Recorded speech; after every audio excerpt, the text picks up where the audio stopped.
Yeah. Right? that's I think that's right, I and don't know where the we 1.8 know there I'll are have to many things that research are where that 1.4 is uncontrollable. A family can arrive that's in a probably a community and typo. have kids in several grades. So I the- wasn't the thinking of the site plan is arriving correctly families. I referenced was the thinking box. more 1.7. your analysis of adding 1 or 2 kids. There are so many classrooms available in a school. Must be right. But Yeah. it doesn't necessarily, if you Thank you. have kids are in 8 different grades, the crowding or ability Mr. to Chairman, put them into other rooms if I is going to could, depend on where the I seats wasn't are and planning in on what speaking grades. tonight, And my but, understanding is there's more I think something a little bit vacancies in the upper unusual happened, grades so than the lower felt I ones. would take a few I minutes think to, generally speaking, that's to correct, because the speak. cohorts are bigger. On the other hand, there's For some the very record, distinct I'm exceptions. Stephen because the Schwartz of the very firm pressure Golston Stores that has Counsel for the created applicant. the And for the oppression in record, I think lower it's important, grades Mr. has Michaud also alluded to it, but created for the the record, addition I'd of like to new read sections. And so those are the some schools where statements you will in look in the the peer review kindergartens, you report, may well find so everybody 5 or hears 6, them and they're in the which record. have 18, 19, 20. Study area. Right? Although The there study are area some is that are at appropriate for the 22 proposed and- project. Yeah, I guess my question was if you tried to The do the roadways and analysis at all, or intersections if that will that's be something most you think about impacted by doing, the or travel paths you're of the just traffic using this associated with for the proposed project helping you to think have through been the problem. included and analyzed. Definitely the latter is the case. Trip I'm trying to generation and think it traffic through. increases. But in thinking trip about generation it, I didn't estimates were see calculated that there was according to really a industry major standard.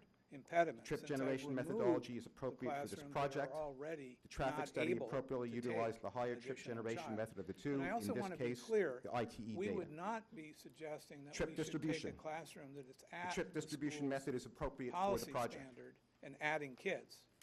Traffic We're really operations talking about analysis. trying to find empty seats Due to the multiple that exist driveways, the within different system. travel patterns will share the traffic increase, resulting in less impact at any one location. Site plan review. The counts you have for common spaces. Based on the like, existing observed parking seats and demand, the cafeteria, 1.4 spaces, is that now we based know on it's some? 1.78, what is sufficient for the standard are proposed you using? expansion. You counting chairs, or you Nothing in square the site footage, plan or- review Chairs. about grades, Chairs. site distances, et Have cetera. you determined whether or not So, the?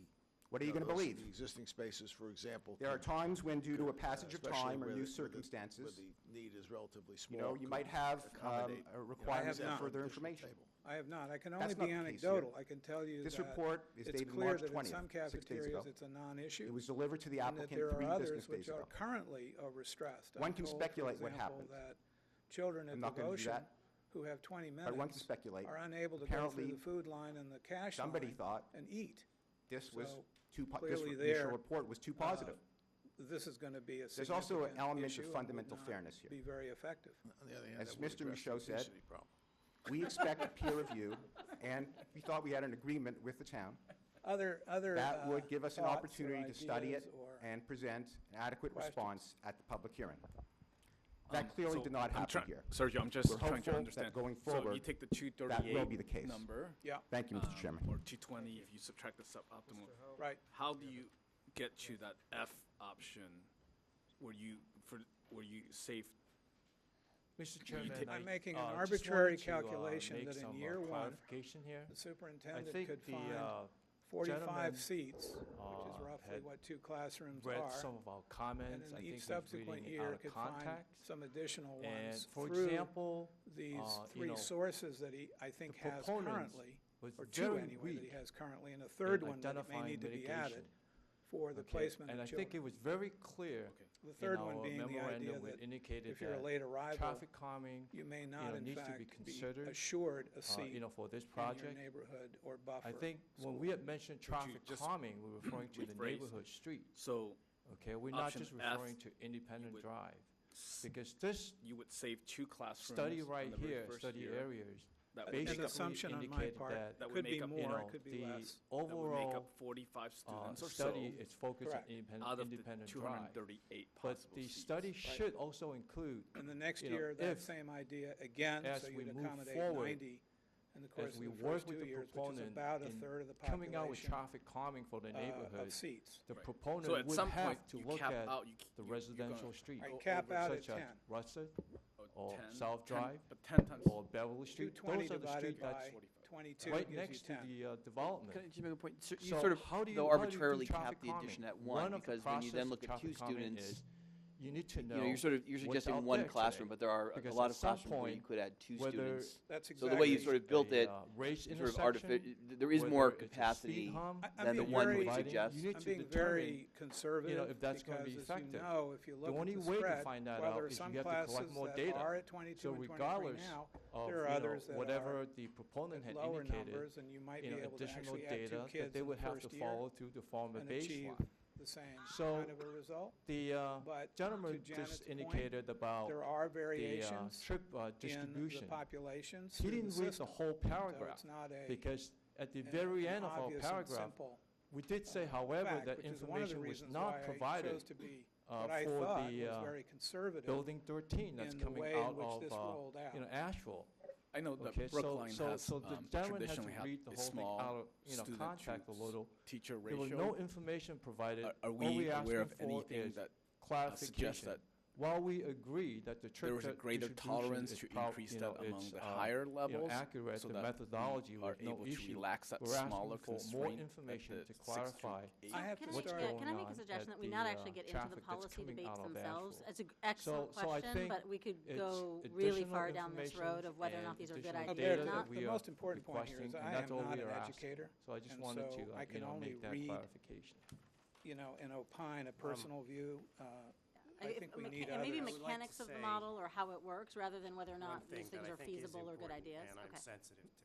Well, actually, along those, And there are Kevin. 2 sides to it, and I recognize I that. defer. We're under relatively tight time constraints. At the risk of incurring wrath, I And would I say that I know think this is an that interesting idea worth the reviews are exploring. going on I as don't know if quickly that's as possible, debating the issue. and I believe that people are fairly but- trying to We'll allow that. disseminate information. in a So I wonder, I don't know if very anyone fashion, here can answer this giving question. others I mean, the as much main chance idea as is to say, possible can, for there to be through a adequate set reviews and of responses. policies like this, Having can said we that, make would urge more efficient everyone use to of try our harder existing space? And give it seems like the way to everyone a answer fair that question opportunity to would be to review redo information history, right? And say, respond. suppose that we set in, Thank you, Mr. Chairman. If I could put just into place address some the issue of the policies distribution that of the will allow the report. flexibility Upon that receipt Sergio of was the talking report, about. We You know, immediately what would distributed we it to actually the gain? Do we ZBA have internally the and to the applicant, and information at a subsequently placed it on the web, level of all within 2 historical hours.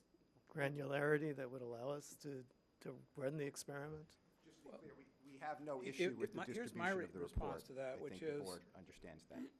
It would have been, in my You know, I personal think opinion, there are very time desirable if constraints when and in we're doing 2004, best we can within the schools became aware of the you. enrollment pressure, that they might have considered this. They didn't do that, and I'm Anything leaving else that you wanna alone. kick me? I'm No, trying I to look, understand. No, I'm I'll- trying to look It's your topic. forward. I'm with Okay. you, That's looking all. forward.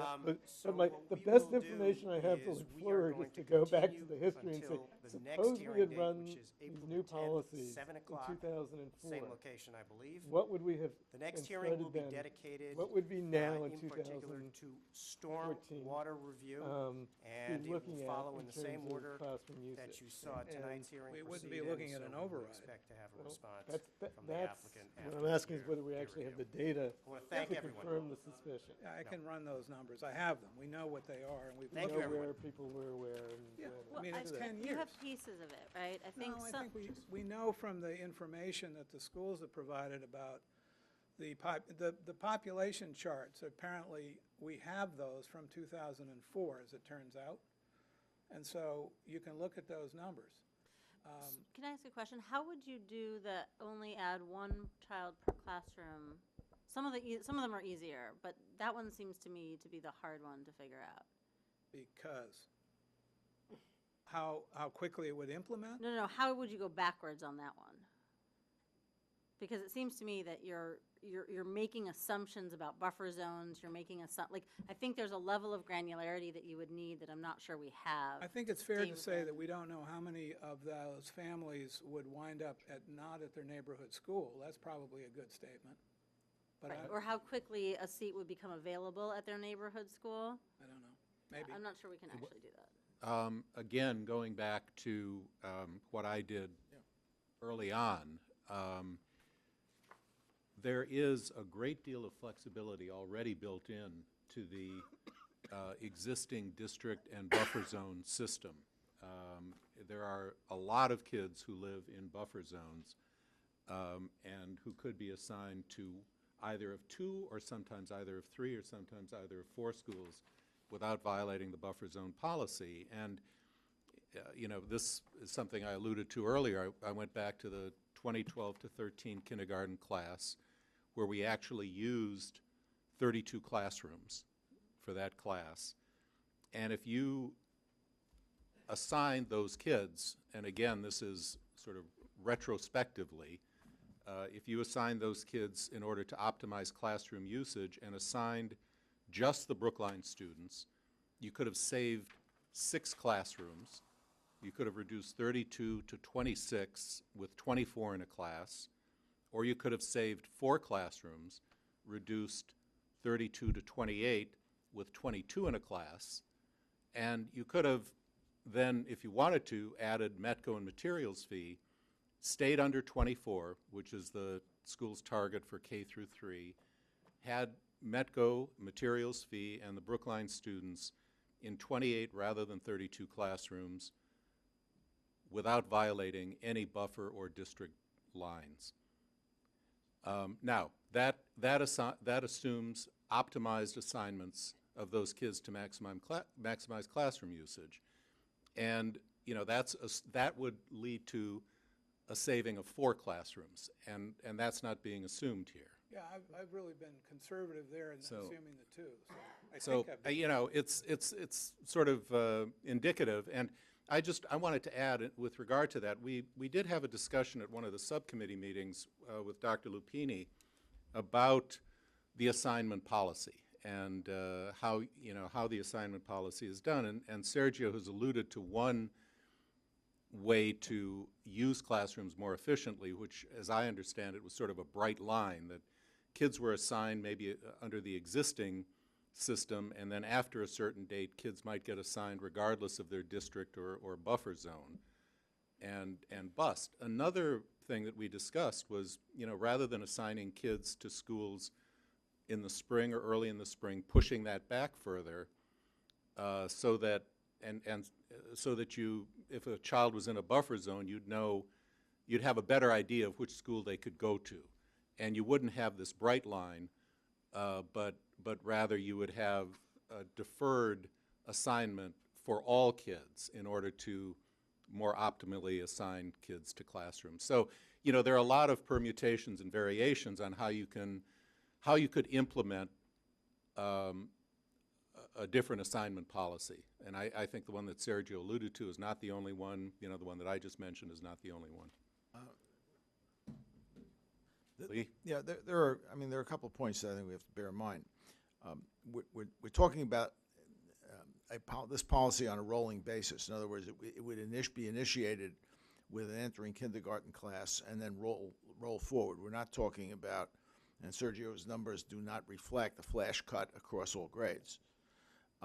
So you can effectively, once you establish some degree of optimality in a particular cohort, that can essentially remain constant throughout as the cohort progresses. Now, the demographic subcommittee has also, and Alberto may want to talk about this, but let me just sort of talk about it generally, and he can go into some of the specifics.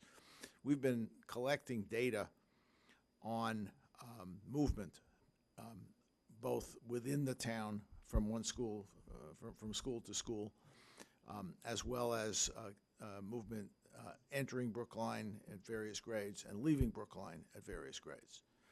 So we know, and we have the potential to actually model the progression of a cohort through the system, so that, for example, we know that roughly over the 12 grades, something in the neighborhood of 40% of the students who started in that cohort are no longer there, and they tend to get replaced. So even as people leave, as the cohort progresses, you have the opportunity to make some adjustments with the new ones coming in. You know, I think we probably could simulate this. What we don't have is data on, we don't have addresses. So we can't tell you, we can tell you what school they went into, backcasting at any given grade, but we can't tell you whether they were in the core zone or buffer zone.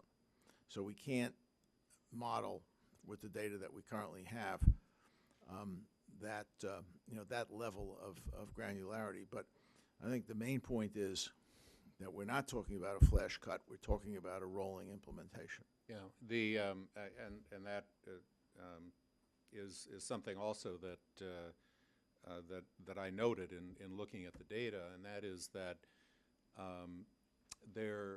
and actually this happened, I believe, last year. There was a consolidation at an upper grade because there is this 40% turnover within the class over the course of a cohort's progression through the system, which does allow you to assign kids more optimally to maximize classroom usage in the upper grades, in addition to the kindergarten. It's not a static cohort that you're locked into. Right. And by the way, that 40% number, as I understand it, is in and out of the system.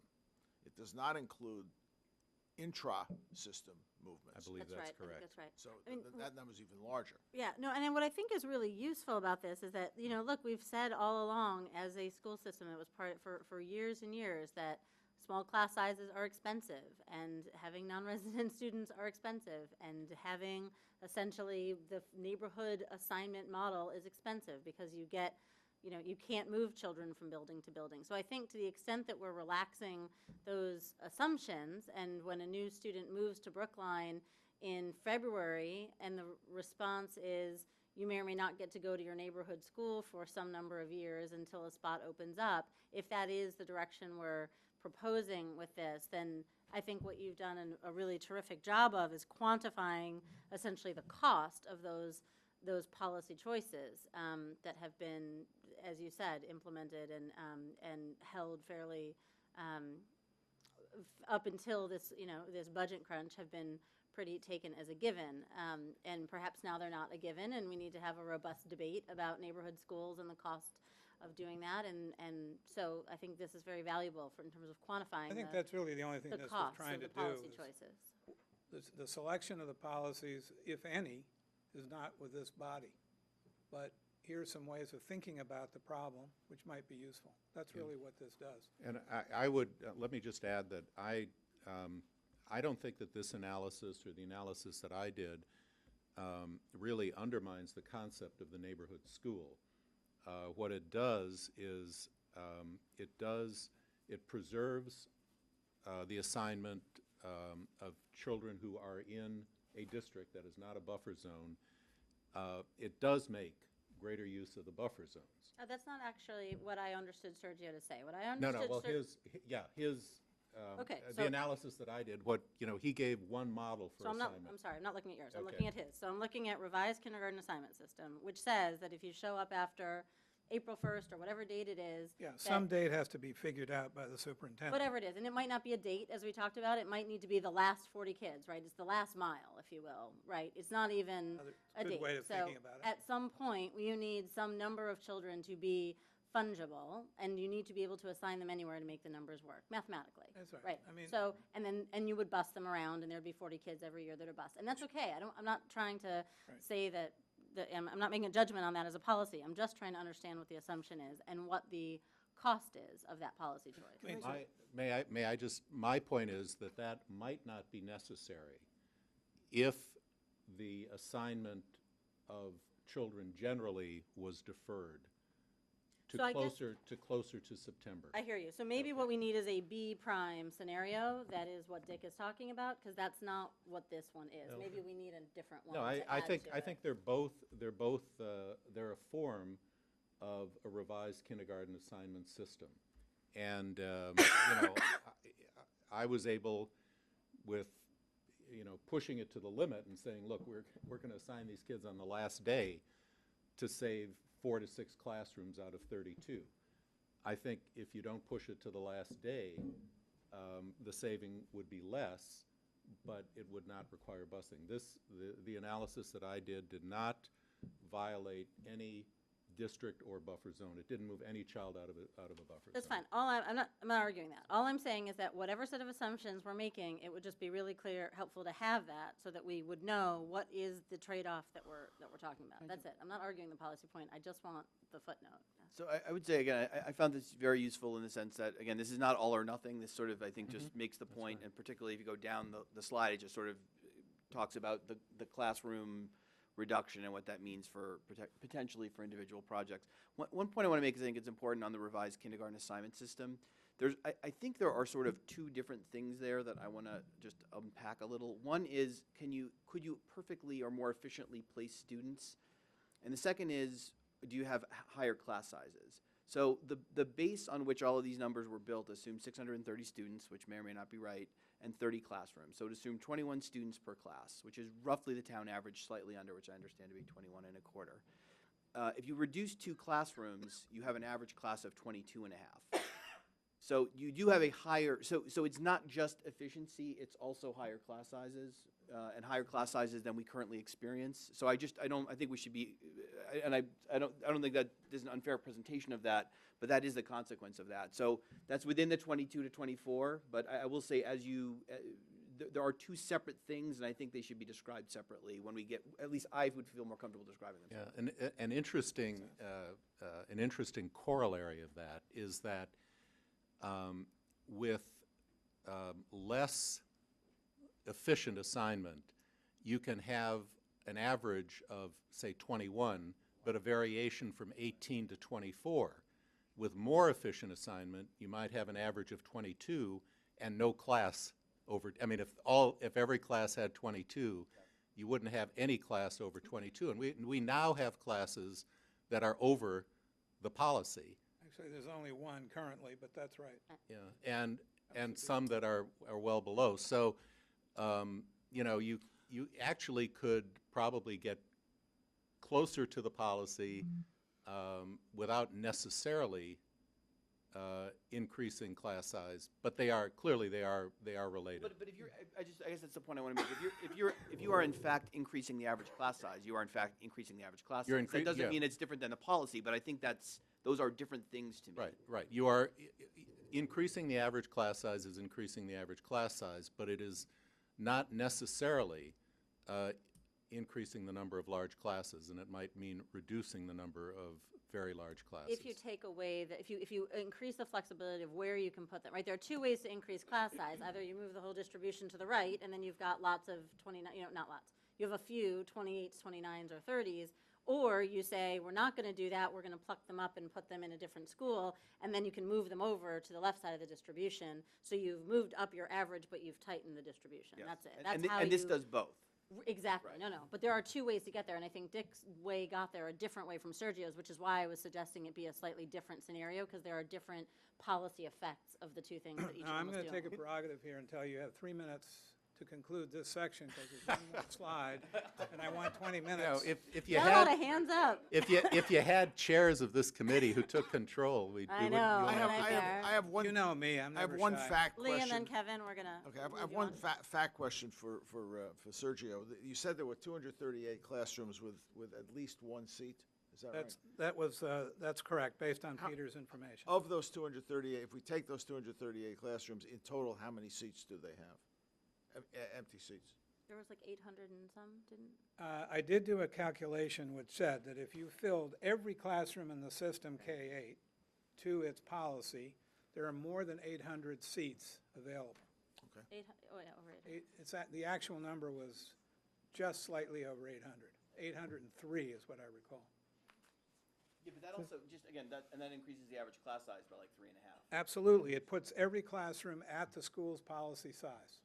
That's absolutely correct. No, but it does suggest that even with a larger class size, there's still some flexibility to move the people around if you're prepared to accept the same variation that we have today. But again, this is where I think the footnotes are important. So it assumes slightly different things. Because right now we will allow by parent choice, we will accept parent requests to move from school to school. For special education reasons, we will move kids from school to school. For language reasons, we'll move them from school to school. There are a variety of reasons why they move school to school. So I think that Sergio was trying to say that you wouldn't ever try to capture all 800, I think, because there are so many like legitimate reasons why you would, that's a really bad idea. And I wasn't suggesting that. No, was I just- know, but all I'm saying is that it's just, I think you were trying to be conservative, right? Very much Yeah, so. no, In fact, I've my- got my less point than sim- half. My point simply was that, in other words, it's not like there's only 238 slots and we're going to use every one of them. The point is there could be situations where some classrooms would get no additional kids and others might get 2, for example. Okay, why don't we move on? Kevin had one more Okay. thing. I mean, Oh, sorry. Let me just, first of all, say, I think there's less difference among these than you think there are, Susan. They're basically minor variants on each other. But the main thing I wanted to say, I mean, Lee is saying that he didn't have the addresses, right? If we could get a group of people who are looking into this to have all the relevant information that they would need, right? They don't need the exact address, but they need to know what schools are assignable under current policy, right? Which buffer zone they're in, what other restrictions there are. Then when they signed up, then it becomes possible to simulate a set of policies, like instead of April 1st, we're going to do May 1st. Instead, we're going to use the policy if you can assign anywhere if they come in after July 1st or whatever. You can simulate these things and see how much they buy you. And of course, you also have to think about how much they cost you, because there is an impact on whether we have neighborhood schools or not. But I think it would be an enormously valuable service to have this type of data that would allow someone to simulate it. Override Study Committee, year 2? I'm sorry, looking at the time, Sergio, you Yep. were saying? So I just want to do 2 small items before I leave this one chart. The first is that I would like to simply observe something that you already know. Some of the policies actually reduce the number of children, and that's important because it has consequences to the high school. Here, the light color represents the number of classrooms that the high school is currently reported to be under, roughly 20 to 21, depending on whose high school report you read. But not all of those come from a reduction in enrollment. So it doesn't translate directly to the high school. Okay, let's leave this and go now to the last of the slides here, if I can get there.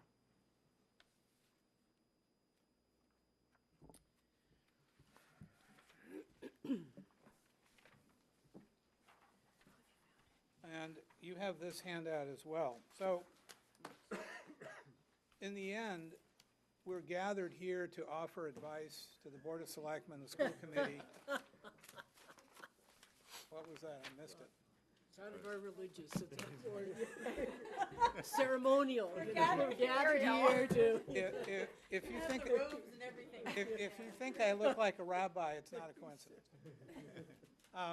So we're gathered here really for the fundamental purpose of giving advice to the school committee and the town and the voters about the override. And so one of the things that I wanted to try to do sooner rather than later was to begin looking at what these options are and what does it mean to have a double-digit override and how do you define that and what happens if you manipulate it.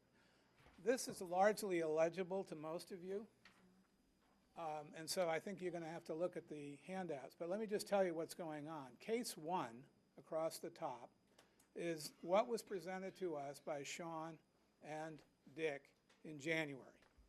It's based on the idea that there is a devotion override project for $77 million on the town share, of which none of that is coming from the CIP, okay? It also included an assumption that of the $54 million that was left in the CIP, because we were going to override Devo, Sean proposed to split it, $27 million to Driscoll and $27 million to the high school. And what I've done is I've shown you that $27 million in those top 2 boxes, one for Driscoll on the top and then this light green, the high school, and I added to that a reasonable assumption about an MSBA participation for those 2 projects. When you do that, you get a $39 million number for the Driscoll expansion, a number which I think the Capital Subcommittee feels is probably too low. And you get another number for the high school of about $39 million, which frankly we don't know whether it's 0 or 100, but that's what you get. It's the placeholder. The next column simply shows you the $77 million assumption for capital, and below that a $14 million figure which was given to us again as part of the override for the purpose of supporting the operating budgets of the schools.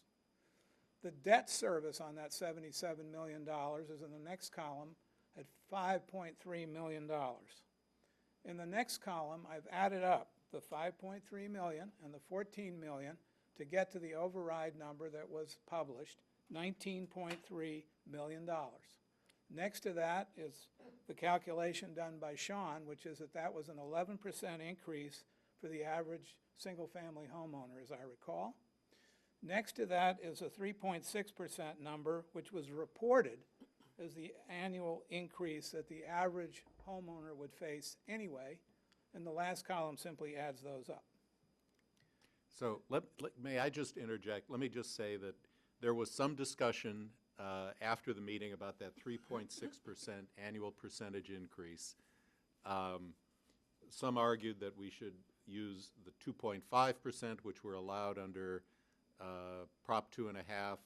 Others argued that, in fact, the increase for the average homeowner is greater than 2.5%. So let's just... And more to the point, each of you are going to have to make a decision for yourselves about whether you believe this is the relevant column, that is the override alone and its percentage, or whether you want to consider it with the so-called annual increase, because there's certainly two schools of thought on that issue, and you can weigh in on your own with the board, the selectmen, and anybody else on that. Again, I'm just trying to put the numbers down in a consistent way so that we can think about them. Right, but the number on the ballot would be the override percent increase. I believe that would be accurate. Okay.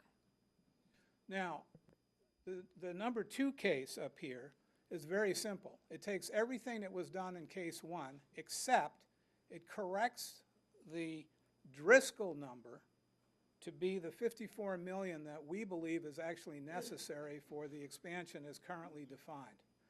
In order to do that, I need more of the CIP dollars, and the result of that is that there are fewer CIP dollars left to do the high school. So there you see Driscoll carried out at $54 million, but the high school is now left with only $23 million. Okay? Very simple. That's all it does. And therefore, the percentages and everything else are unchanged.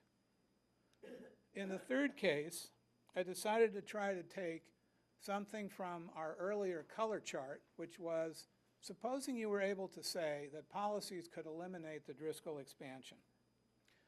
Then what you've done is you've freed up the CIP dollars that we were holding in reserve for the Driscoll work, and you could choose to apply some of those dollars to the override.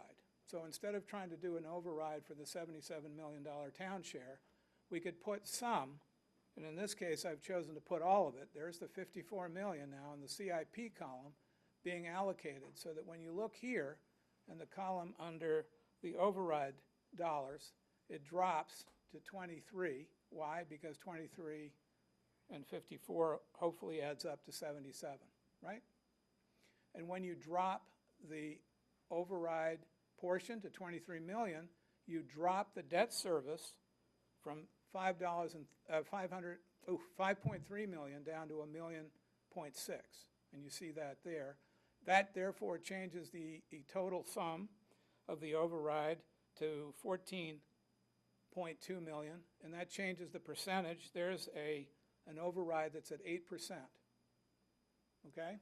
It has one major consequence, and that is that, it has a major consequence, which is that there is no action at all at Driscoll, no renovation, no expansion, but more importantly, there's no money for the high school, okay, which is why that's been flagged. Why does the operating expense go down? Because in eliminating the Driscoll expansion, you theoretically have removed 10 classrooms. Using Beth's numbers at $140,000 a classroom, we took out $1.4 million from the operating side. So that's assuming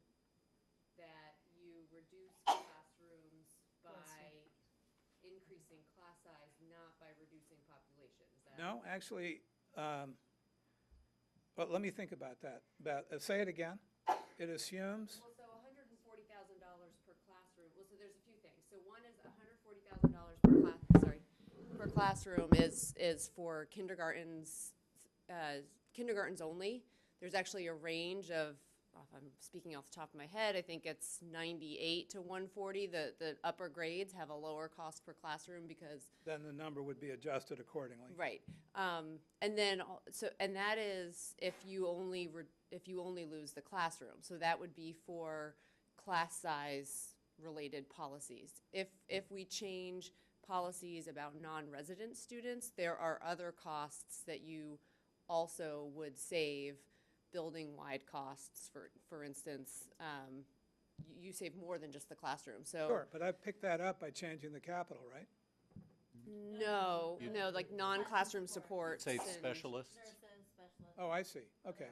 All right. And Anyway, special education we costs, and need so- your input to do this math Yeah. correctly. So, again, this is a draft, and I appreciate the fact that there are going to be Well, changes. the other thing is that Beth's number is basically a one-year budgetary number, and if we're looking out several years, we probably need to raise that differential to reflect something close to the long-run cost. Well, and it's even more complicated because in the case of Driscoll, 3 of the classrooms actually exist, and 7 would get built. So they clearly have different premises on the cost side. Right, so it's entirely fair to say that one of the exercises that we have to do is to actually build the budget, Lee, as you're talking about, a multi-year budget, Right. which will do a number of things. Some of those costs will go down, average teacher salaries will go up, you'll lose the aid after the second year. Like, there's a bunch of stuff that's gonna happen, so we'll do all that. I think it's fair to say that this is informative Yes, and exactly. instructive, Yes, it's great. It's but terrific. not definitive. So Not we're only not that, we're but not building an override vote yet. I want to be completely clear that all of the documents that I've put forward tonight are put forward in the idea and the spirit that each and every one of you will actually generate your own versions. Oh, God. Make your own. Pardon me?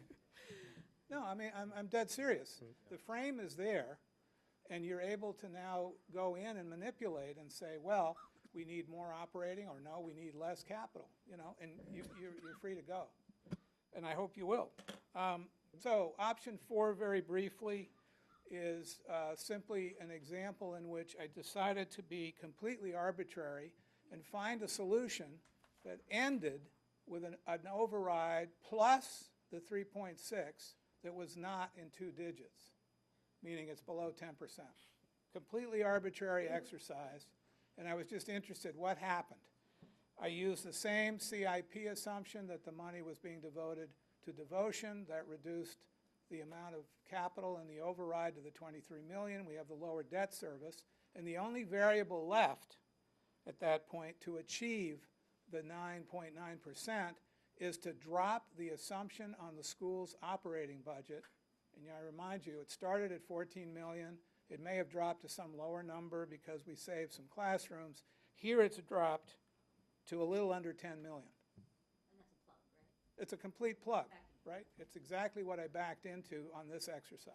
And that could also be addressed by revenue. It could be addressed by revenue. It could be addressed by many things. And by the way, there's... Or you could go to 999. You could do that, too. That's 3 digits. The 5th case is an example where I've decided to say, well, let's not put all of our money and the CIP towards the override. Let's be arbitrary and put $30 million of our 54 there. And you see the consequences on the debt service. The debt service is now at $3.2 million, roughly, or 3.25. And why did I pick the number? Because that left me $24 million of our CIP, which is the subcommittee's working number for a Driscoll renovation only. Okay? So I chose to fund the Driscoll renovation in this example, and the rest of it works out. You can see what happens. That the override still turns out to be plus the 3.6. It's still at 9.9%. What you lose is you don't get any monies for the high school.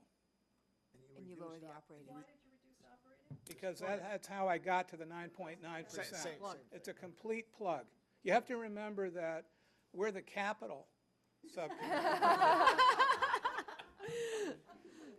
So we were being completely liberal with the operating side. And actually, it's an important point to bring up, because I think on the capital side, I hope that you now understand that it turns out that the capital should be thought about in thresholds.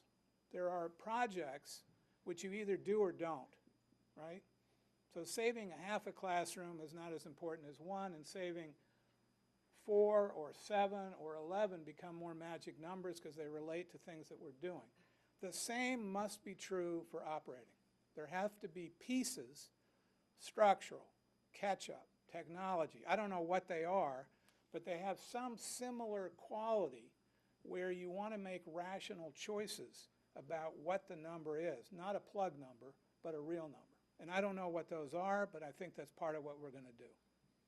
So can I just say, I mean, I really appreciate this. Part of what you're doing in these later things is allowing a degree of fungibility between CIP spending and operating budget spending that our current policies do not allow. Right? We have policies that set capital spending as a fixed percentage of something related to our total budget. This is the same 54 that meets the budgetary guidelines that we have. No, I but haven't when you- created any new CIP. No, but you're allowing, if you save those some of those 54 million, you're allowing that to go to the operating budget, are you not? No. Then I stand corrected. I'm not. And I'm glad I asked. Yeah, no, in other words, I think you're correct, that the override, that the assumption on the operating side is still always consistently remaining as the override. And I have not moved CIP money to the operating side of the budget. Okay, good. Good question. I appreciate the clarification. Yeah. In the number, bless you. Which In one? the number 5 scenario. Yeah. You have no MSBA. Is that an act of caution, or has the MSBA gone to the devotion funding No, in that scenario? I think Why is there no MSBA for that? that's a very good question. This capital subcommittee has made an assumption, which may or may not be right. If Driscoll is expanded, there's a reasonable likelihood of MSBA participation. If Driscoll is only renovated, the chances of MSBA participation, I think, is significantly less. It's not zero, but it's less. And so, again, being conservative, I just decided, okay, let's make that assumption. It's all on the town side. We're not going to get any help. Fair enough? No, it doesn't sound fair, but it's. But I'm not the MSBA, fortunately. Let's see here. Let me see if I can figure out how to gently slide this just a whisker more down. There we go. Okay. So the last two are fairly simple. Number 6 is the original case 1, meaning as proposed initially by Selectman Benka and Sean Cronin, but it chooses to, again, arbitrarily get to a 2-digit override out here, but provide funding for both a Driscoll expansion of a partial size. You can see there's only about 39 million there, and $39 million for the high school. In other words, it's the same scenario of Sean's 27 million divided here. And once again, the plug number is the operating budget for the schools, which is now around 6 million. Okay? Then I decided to be arbitrary, and the very last one says, well, why go out for an override for 77 million? Let's go out for 100 million. Why not? You know, it's just paper exercise. Let's see what happens. Well, I thought it was actually interesting because the biggest change is that it changes the debt service over here, and you can see that it changes it from $5.30 to $6.50, or in millions, 6.5 million, right, rather than 5.3 million. Wouldn't that be nice? And a decimal point here, a decimal point there. it gives you an override at 9%, interestingly enough. It gives a $9 million figure for an operating number, which, may or may not be reasonable, and you can go from there. Where'd that come from? Which? Well, The operating number is the plug. the 9 million, that's a plug, okay. It's a plug to do an override at 9%. But what was interesting to me was, and I think we now understand this, the amount you borrow for capital turns out to be relatively insensitive on its impact to the override. Why? Because we're spreading it out over 25 years. So it's something to keep in mind. Where did the original 14 million in the case one? I defer to Selectman Banka because that number was handed to us. I have no idea where it came from. Well, that was, Sean is here too. That was the structural deficit plus technology plus the catch-up, the so-called catch-up and enhancements aggregated together.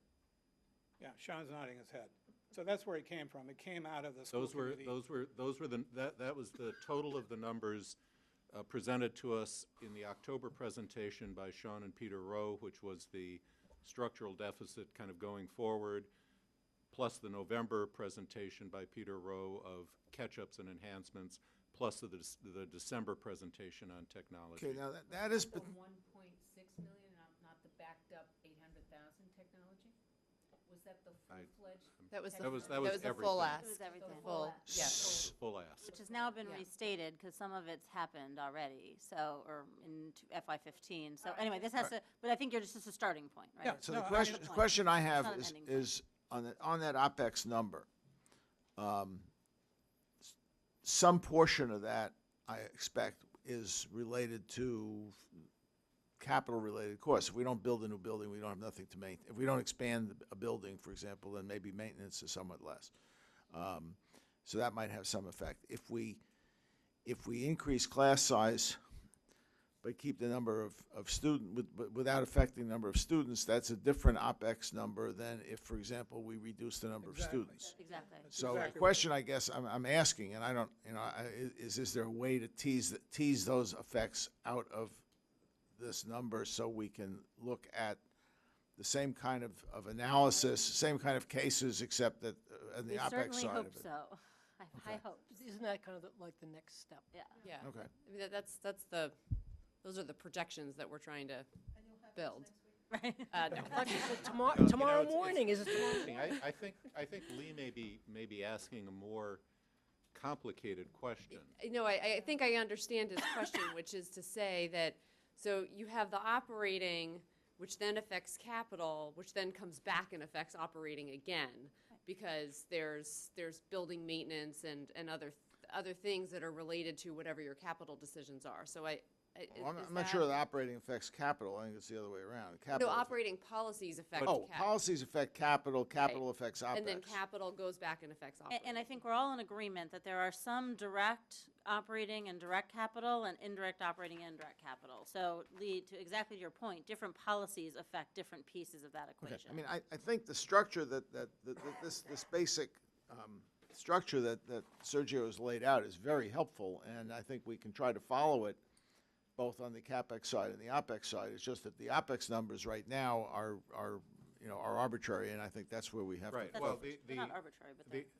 Well, no, they are arbitrary. Other than the 14 million number is ones on Oh, here. sorry, I'm with you. Yep, you're right, I mean, sorry. we simply I didn't took, understand. you're right, we simply took the gross, what you see here, that 14 million is simply taking the gross numbers that were presented without digging into the assumptions behind those or determining what the impact on those would be of reducing the number of classrooms, or for students, example, or the number of students, right, for okay. example. And can I just, So ultimately, I mean, if you looked at a case where you're eliminating Driscoll, you might actually have a few scenarios that get you there. So there might be eliminate Driscoll via increasing class size, eliminate Driscoll and then those sort of sub-scenarios or whatever you want to call them are going to give you different operating numbers. So we'll probably have more iterations of this in the end. One And other comment. It's the combination of options that we talked about the other night. We have to come up with a variety of different scenarios to give some color. One And I other also comment. like to, Go ahead. also like to caution, going back to something that I said before Sergio made this presentation, is that, you know, that the 10, so if we were to eliminate Driscoll, you're eliminating 7 or 10 classrooms. And, you know, I think it's important to recognize that we've made the assessment that even if you built Driscoll, if you didn't have policy changes, you would just be meeting your need. You wouldn't be addressing a lot of the suboptimals, et cetera. And so I just want to, and you wouldn't be preparing yourself if there was more growth than anticipated. And so I just want to, you know, this all looks very appealing when we take a look at it, but I just want to remind people that not building Driscoll, you're sort of in that exact same spot. So we just need to keep that in mind and think long-term as well. Right. I think that, so I think one of the things that will be really important when we do these scenarios is to say kind of what is the implication, exactly like that, right? So this one, you probably, you know, if we're wrong or right, what happens? Because I think the one piece that, I mean, I'm totally fine if one of the assumptions we're making is that Driscoll and Piers don't get renovated in the next 5 years. They have to, like, you'd have to assume that they would get pushed out to past this time frame or something. Let's just say what that is.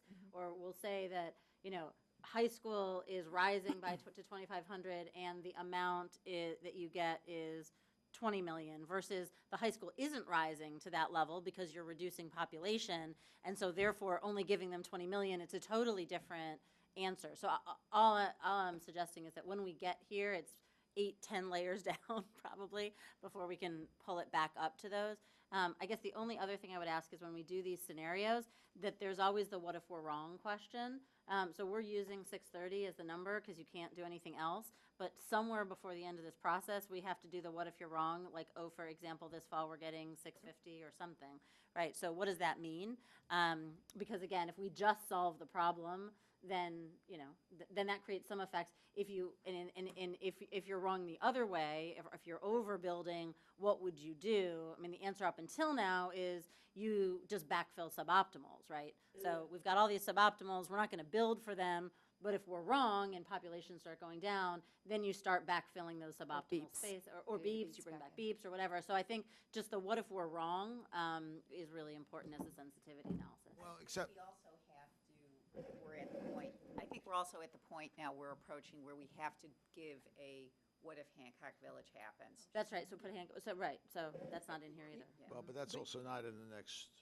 Well, but I was gonna, I think that it'd be interesting to know where the town feels if Hancock Village moves forward, what the time schedule for that might be.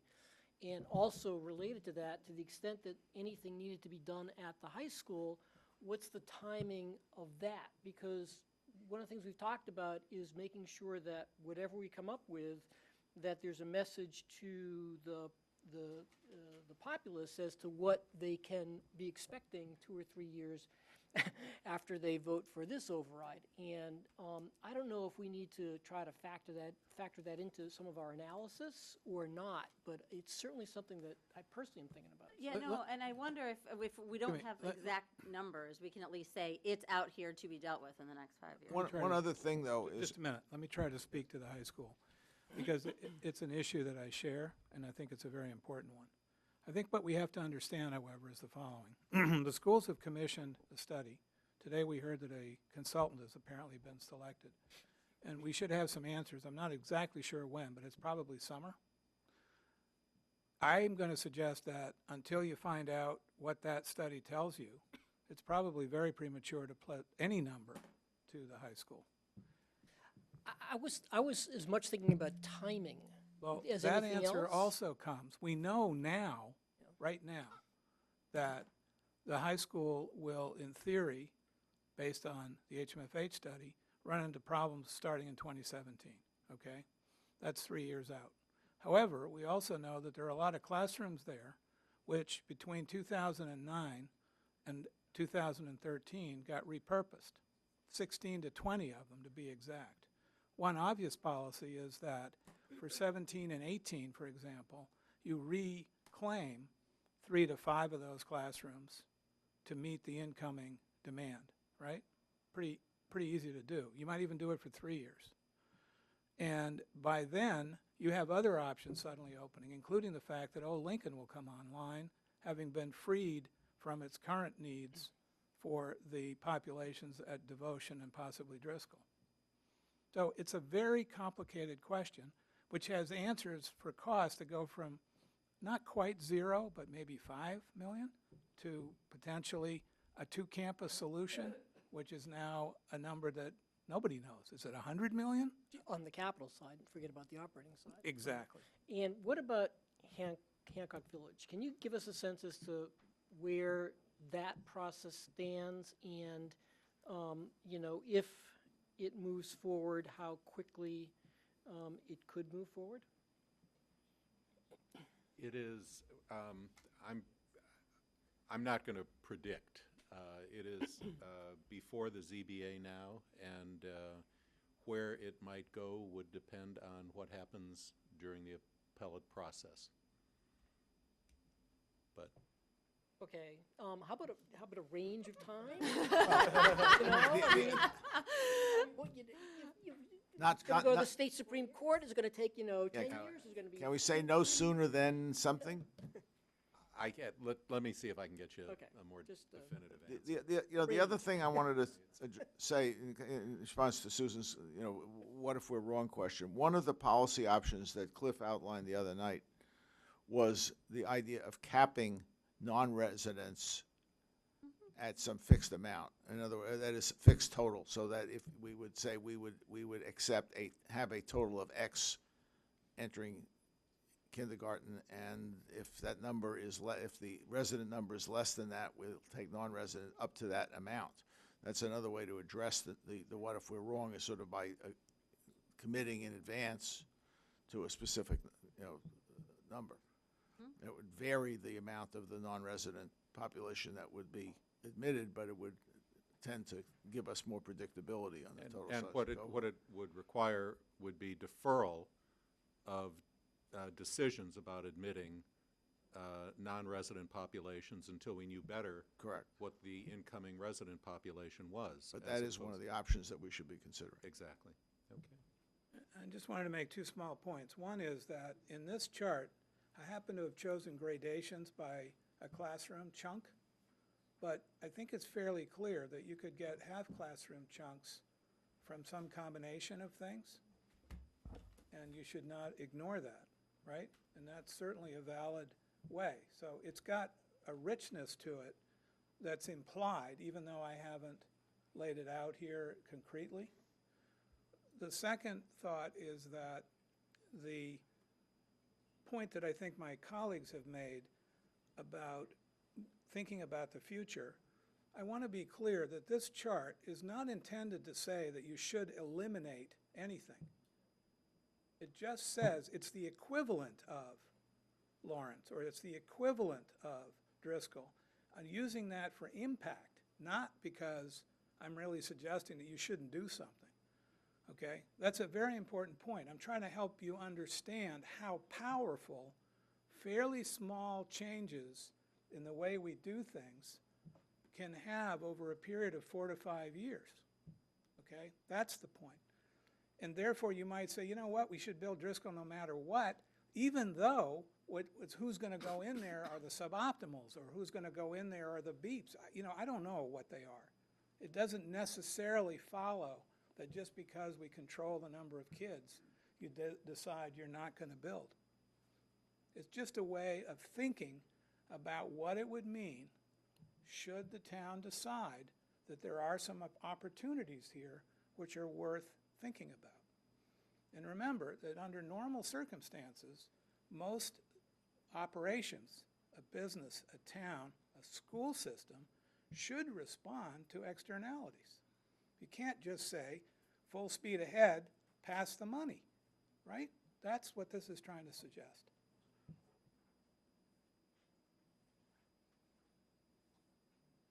Thank you very much. Any other comments? I've been here here a while, so I haven't been here to remind about how are we coming along on a schedule. And I really think, I'd say this seriously, I've never worked on something that's gone on this long that I don't know when it ends or how. And I don't know how you talk to other, I don't know how people in town understand what our process is if we don't understand it. So I haven't been here a while, sorry, but I'll raise it again next time.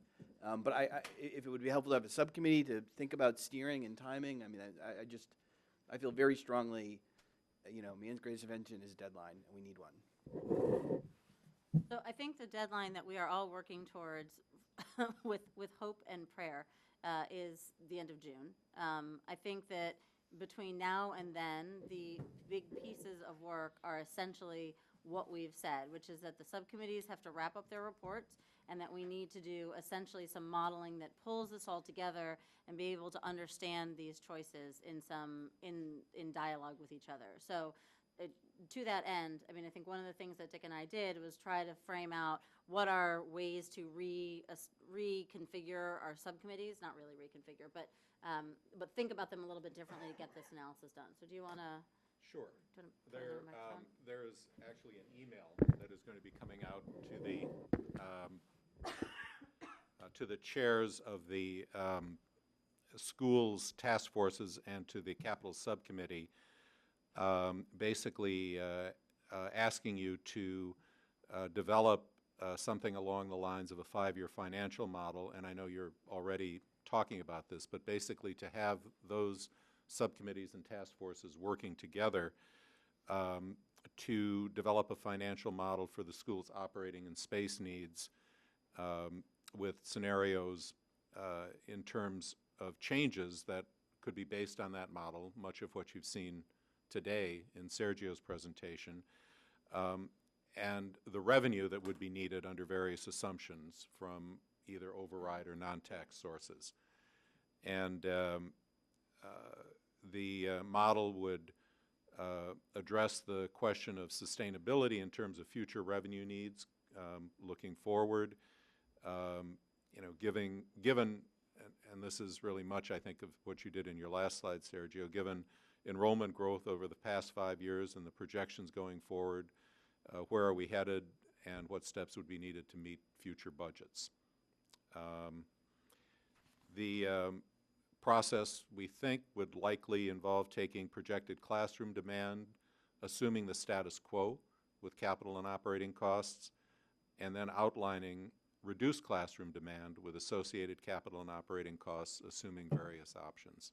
I think much of which you've also really started or indeed laid out today. It would involve consideration of the capital projects that could or could not be avoided, pulling together the work of the various subcommittees, and indeed you have done that with your colored boxes here already. So I think what we're asking is that the schools task forces and the capital subcommittee really get together and pull all of the work that you've done together so that we can start modeling this on an ongoing basis. Okay? Now. Mr. Chairman? Yes. To Tim's question, though, and I'm sorry, Timothy. Sorry. Is that's no? It should be called what you want to be called. To Timothy's question, we are running sort of on different tracks from where we started, and I'll say as chair of the demographics subcommittee, we thought we would have one report, but it seems to be one wave coming in after another. We do have a date, and it's a date set by the Sloan School, who is helping our committee. And on May 7th, the students from the Sloan School are going to make a presentation, a model of kindergarten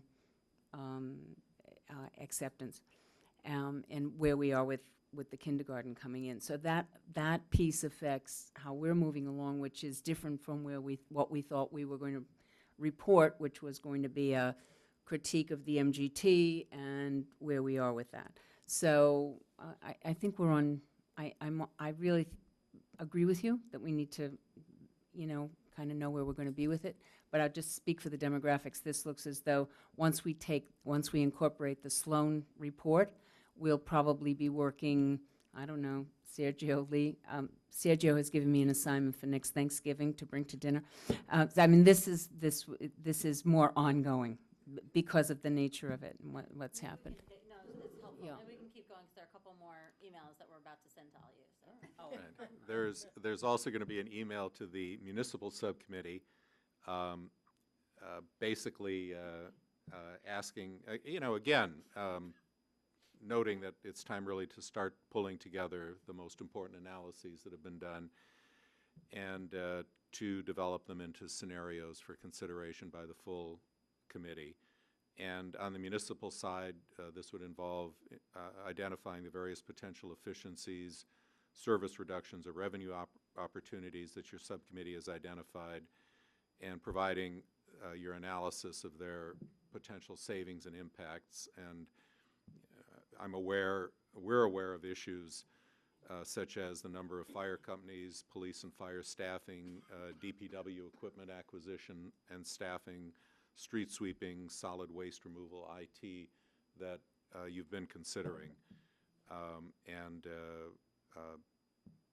The email is basically asking that we start pulling together those analyses in terms of potential savings and impacts. And here, we are asking the question of whether there are any further analyses that you feel should be done and outlined, including some that might require outside expertise, items that might have a major budgetary impact that you would recommend that we perhaps look for an outside consultant on and make that request to the Board of Selectmen for some consulting funding. Similar, yeah, go ahead. 1 second.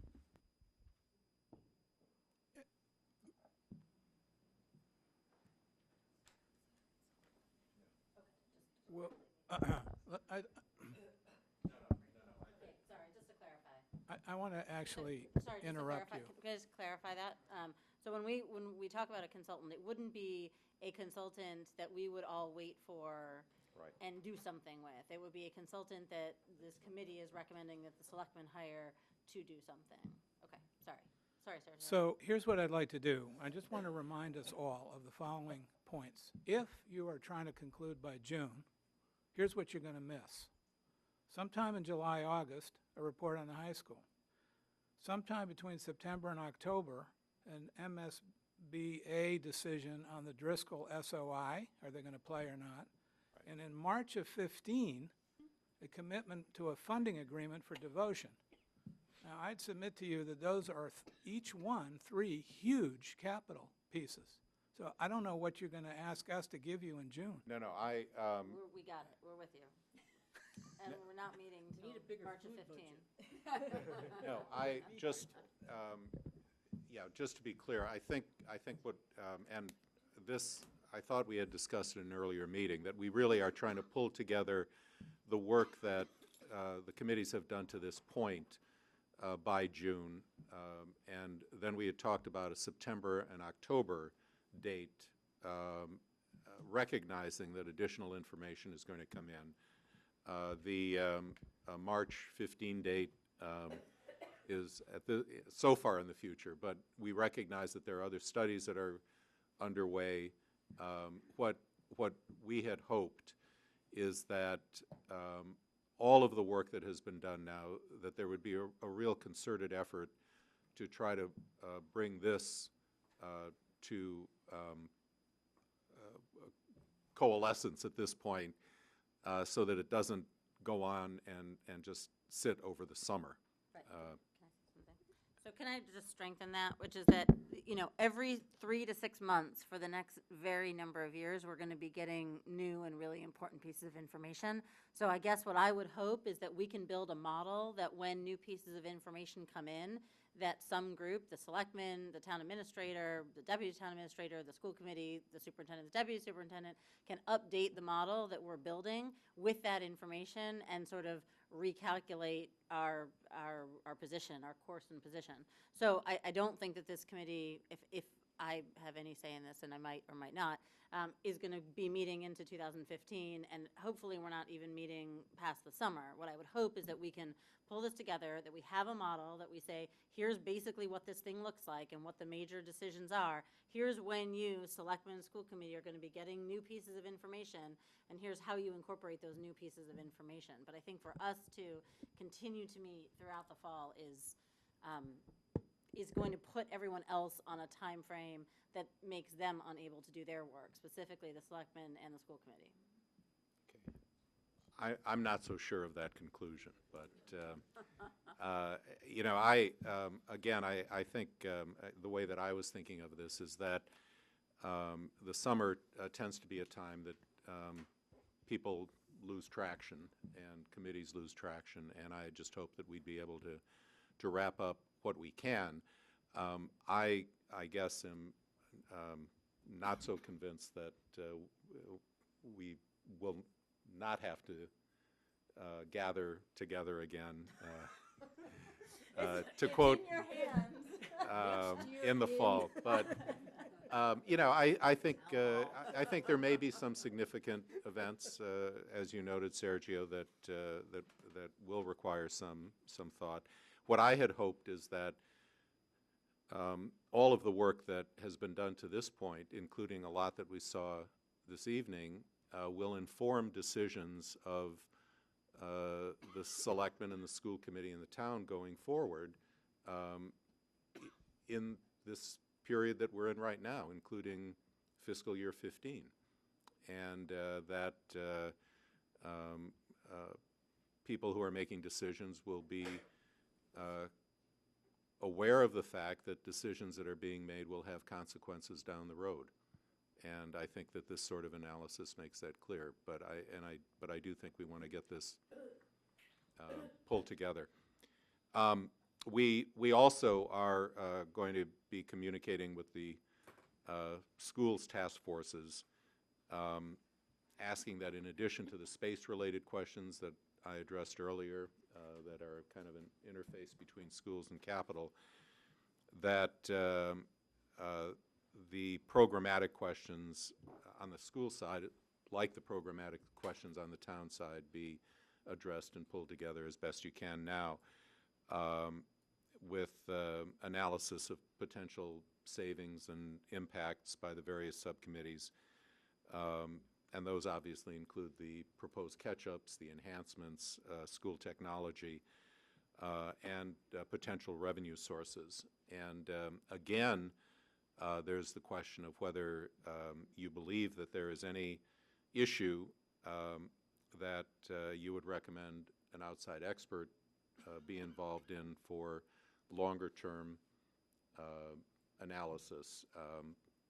One thought was that special education might be one of those, given its significance in the school budget, and whether there's a way to do it better and more efficiently, or whether it is being done now as well as it can be. So